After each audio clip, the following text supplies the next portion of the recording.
mistaken for me. Okay, just gotta record. I'm sure you count all 10 people. Okay, do you want to take this one? Okay, that feels like a lot far away, but it's fine. According to Camille Holmgren, humans are causing the 6th mass extinction on Earth. But no matter what happens, life always finds a way to move on. The history of life on Earth is interesting, and not very many people know about it. So after much research, I'd like to confront some false assumptions, because many people have questions like, how did life continue after the dinosaurs? What was the biggest mass extinction? And of course, since I mentioned it, how are humans causing the 6th mass extinction? It all started with the Cambrian period, after a natural global warming, pumping a lot of oxygen into the oceans. It allowed life to explode. According to Karen Carr at the Smithsonian National Museum of Natural History, many animals were very important, but the most important was the jawless fish that had a backbone, which evolved into every other fish or animal ever to have a backbone. It was mostly barren land until a natural global cooling, which killed off a lot of the warm water species. And next was the Ordovician period, where after the Cambrian extinction 488 million years ago, plants and animals first started to cover some land and move to land a little bit. Next was the Silurian period, which is when jaws first evolved, and plants started to cover part of the land, but the biggest thing on land was Prototaxtes, which was a 26-foot tall fungus, which is really tall. Next is the Devonian period, where vertebrates first came to land and started to grow limbs. A lot of the time they just flopped around for millions of years, which I think would be funny to think about. But most important after that was the Carboniferous period, which is when the amniotic egg developed, which is like a chicken egg. It's packed with lots of nutrients and moisture, just everything that a baby needs. And then was the Permian period, which ended in the worst mass extinction the world ever saw. There was 2 dominant groups at the time, the synapsids, which evolved into mammals, and the sauropsids, which evolved into reptiles. This was also the first time we saw specialized teeth, namely in the cynodonts. But the period ended with a mass extinction killing 96% of life on Earth 250 million years ago. It took place over 1 million years in 2 phases. The first phase was massive volcanic eruptions. Lava flowed onto carbon-rich rocks, exposing greenhouse gases like methane, which trapped massive amounts of heat in the atmosphere. And then the second phase was a volcanic winter, where all of those greenhouse gases got absorbed into the oceans, reducing oxygen in the oceans, killing a lot of the animals, according to Hannah Hickey in December of 2018 at the Stanford Doerr School of Sustainability.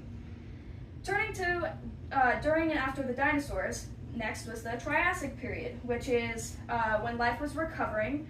The Archosaurs evolved into dinosaurs, and the Cynodonts started to look more like mammals, which they still laid eggs, but most of them had fur up to this point. Next is the Jurassic period, which a lot of people were misinformed, in which many people think T-Rex, Triceratops, and Spinosaurus, but they were mostly about the long-necked dinosaurs. Where is he? The sauropods, that's what they're called. Mammals were still really tiny until the end of the next period, which is the Cretaceous period. I'm mostly just going to talk about the extinction. 66 million years ago, the non-avian dinosaurs went extinct after a 7-mile wide asteroid hit the Gulf of Mexico, which the pressure was equivalent to 1 million hydrogen bombs, leaving a crater of 110 miles across. Dust from the collision went up into the sky to create a massive cloud of flaming debris, which stuck around for about a year, which led to a winter of dust. With sunlight unable to penetrate the cloud, almost every ecosystem collapsed, killing off 75% of life on Earth. The crater was found in Mexico, buried in soft sediment, but its shape was still held by granite. It contained Earth and asteroid particles, a very thin layer of iridium, an extraterrestrial element. It's found all around the world, followed immediately by a fire deposit, which is when the world was burnt to a crisp, basically. But next was the Paleocene epoch, which life was thriving without the chokehold of the dinosaurs. Mammals diversified, penguins evolved from the avian dinosaurs. Next was the Eocene epoch. It was really hot and the forests stretched all the way to the poles. The mammals got huge because of this. The Oligocene epoch had the tallest mammal to ever walk Earth, the Paraceratherium, which is taller than a 2-story building. It was a rhino. And then the first cats and dogs were also first starting to be around. And then the Miocene epoch, 23 million years ago, is when the human lineage started to split with the beginning of Ardipithecus.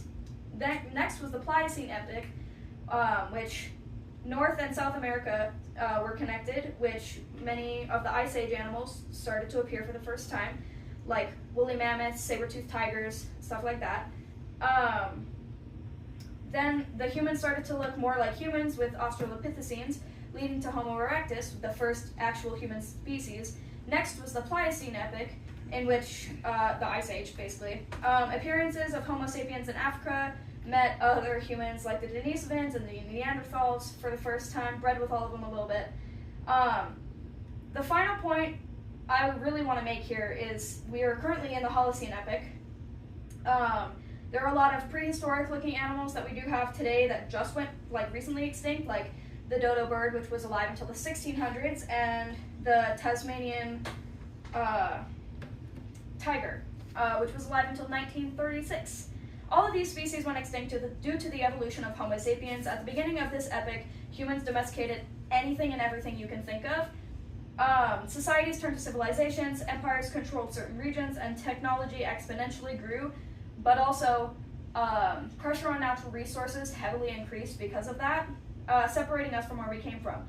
According to Camille Holmgren at the SUNY Buffalo State, in April of 2017, humans caused the extinction of over 800 different species in the past 500 years.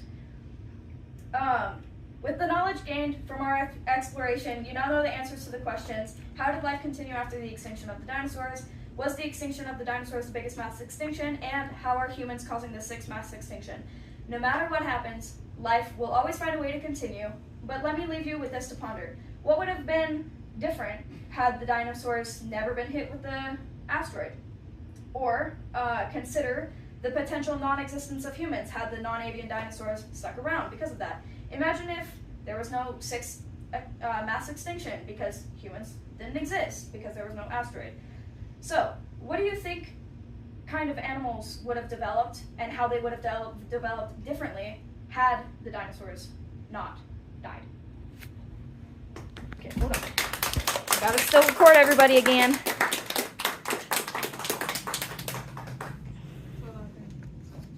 Okay.